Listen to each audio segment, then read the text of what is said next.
2월 6일 토요일 새벽 말씀 묵상 시간입니다.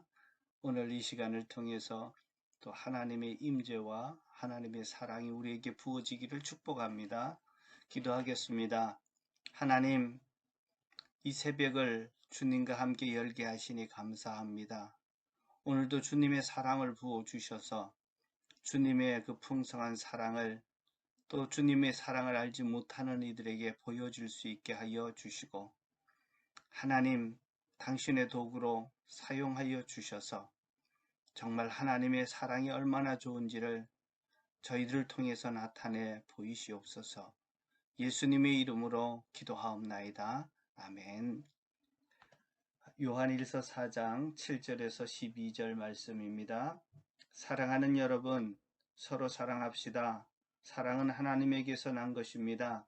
사랑하는 사람은 다 하나님에게서 났고 하나님을 압니다.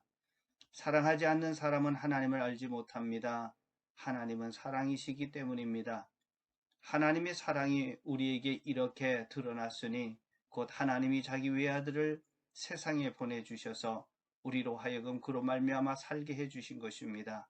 사랑은 이 사실이 있으니 곧 우리가 하나님을 사랑한 것이 아니라 하나님이 우리를 사랑하셔서 자기 아들을 보내어 우리의 죄를 위하여 화목제물이 되게 하신 것입니다.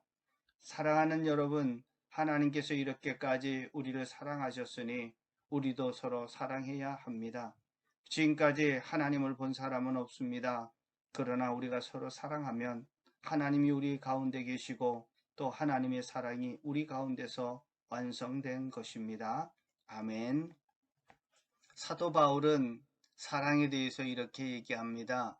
그런즉 믿음, 소망, 사랑 이 세 가지는 항상 있을 것인데 그 중에 제일은 사랑이라고 말했습니다. 사도 베드로도 무엇보다도 뜨겁게 서로 사랑할지니 라고 말씀했습니다. 오늘 사도 요한은 본문에서 한 걸음 더 나아가 이렇게 외칩니다. 하나님은 사랑이시라. 믿음, 소망, 사랑 중에 왜 사랑이 제일일까요? 우리가 하나님께로 가기 위해서는 믿음이 필요합니다.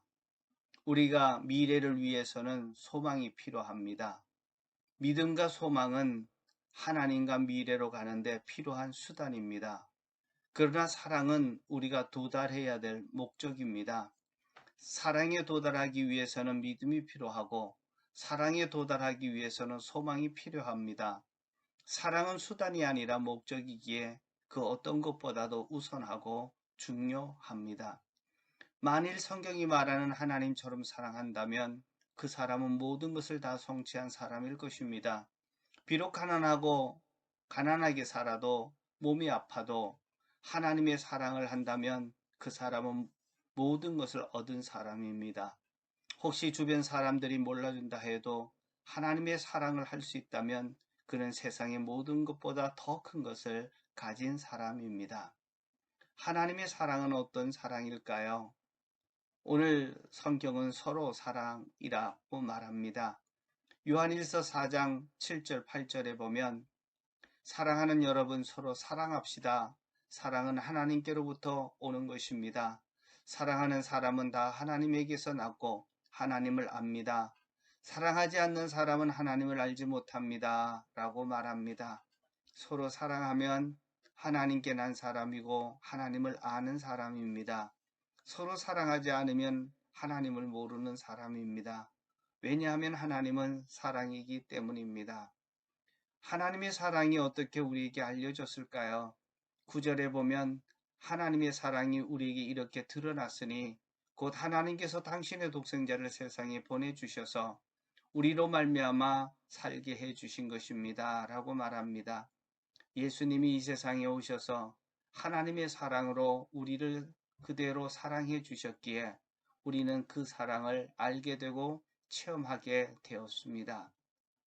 예수님이 보여주신 하나님의 사랑은 어떤 사랑입니까? 세 가지인데요. 첫 번째는 사람을 살게 하는 사랑입니다. 9절에 보면 곧 하나님께서 당신의 독생자를 세상에 보내주셔서 우리로 하여금 그로 말미암아 살게 해주신 것입니다. 생명을 살리는 사랑입니다. 생명보다 더 귀한 것이 어디 있을까요? 사망에서 생명으로 바꾸는 것이 사랑입니다. 어둠을 빛으로 바꾸는 사랑입니다. 저주를 축복으로 바꾸는 사랑입니다. 아픔을 건강으로 바꾸는 사랑입니다. 고통을 기쁨으로 바꾸는 사랑입니다. 예수님에 의해서 우리의 운명이 바뀌었습니다. 우리가 사랑할 때 사람들에게 생명과 건강과 그리고 빛과 기쁨을 주어지게 될 것입니다. 두 번째는 먼저 사랑하는 사랑입니다. 10절에 보면 사랑은 여기 있으니 곧 우리가 하나님을 사랑한 것이 아니라 하나님께서 우리를 사랑하셔서 당신의 아들을 보내주시고 우리의 죄를 속하여 주시려 속죄제물이 되게 해 주신 것입니다. 우리가 하나님을 사랑한 것이 아니라 하나님이 먼저 우리를 사랑했습니다. 하나님의 사랑은 먼저 하는 사랑입니다. 세 번째, 허물을 덮어주는 희생적 사랑입니다.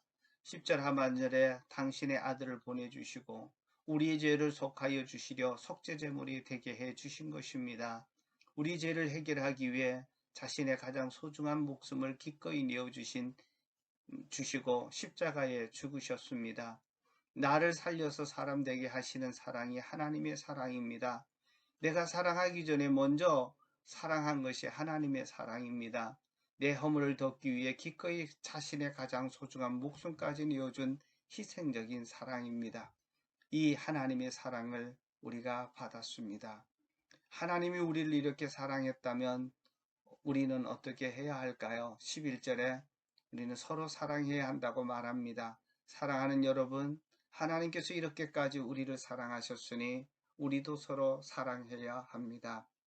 남편은 아내에게, 아내는 남편에게 이런 사랑을 해봅시다. 목자 목녀는 목원에게, 목원은 목자 목녀에게 이런 사랑을 해봅시다. 목원과 목원끼리 이런 사랑을 해봅시다.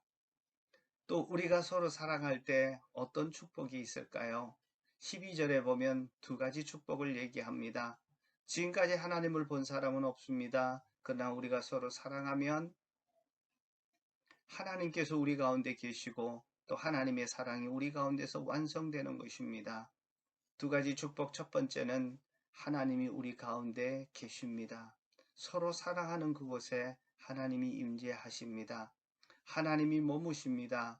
서로 사랑하는 것에 자신을 나타내 보이십니다. 세상 사람들은 우리가 서로할 때 하나님이 어떤 분인지를 보게 되고 경험하게 될 것입니다.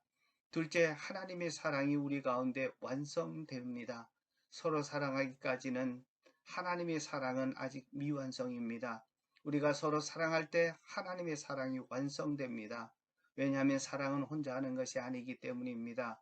하나님은 우리를 사랑해 하나님의 사랑을 완성시키는 파트너로 선택하셨습니다. 이것은 하나님께서 우리를 사랑을 나눌 대상자로 보신다는 것입니다. 이보다 감격적인 일이 어디 있겠습니까? 우리가 목장에서 서로 사랑을 실천하는 것은 하나님의 사랑을 완성시키는 것입니다. 서로 사랑하지 않으면 하나님의 사랑은 여전히 미완성으로 남게 됩니다. 이제 오늘 서로 사랑함으로 하나님의 사랑이 완성시켜지는 정말 최고의 파트너 되시기를 축복합니다. 기도하겠습니다. 하나님 아버지의 사랑을 우리에게 부어주시고 그 사랑으로 서로 사랑할 수 있게 하옵소서. 우리에게 생명을 주셨던 하나님의 사랑, 먼저 하는 그 사랑, 우리의 부족을 채우기 위해 자신의 가장 소중한 것을 다 희생하고 정말 주었던 그 사랑을 우리 마음에 부어주셔서 가까이 있는 내 가족들에게 또 우리 목장의 목원들에게 함께 사랑을 나눌 수 있는 자 되게 하옵소서. 예수 그리스도 이름으로 기도하옵나이다. 아멘.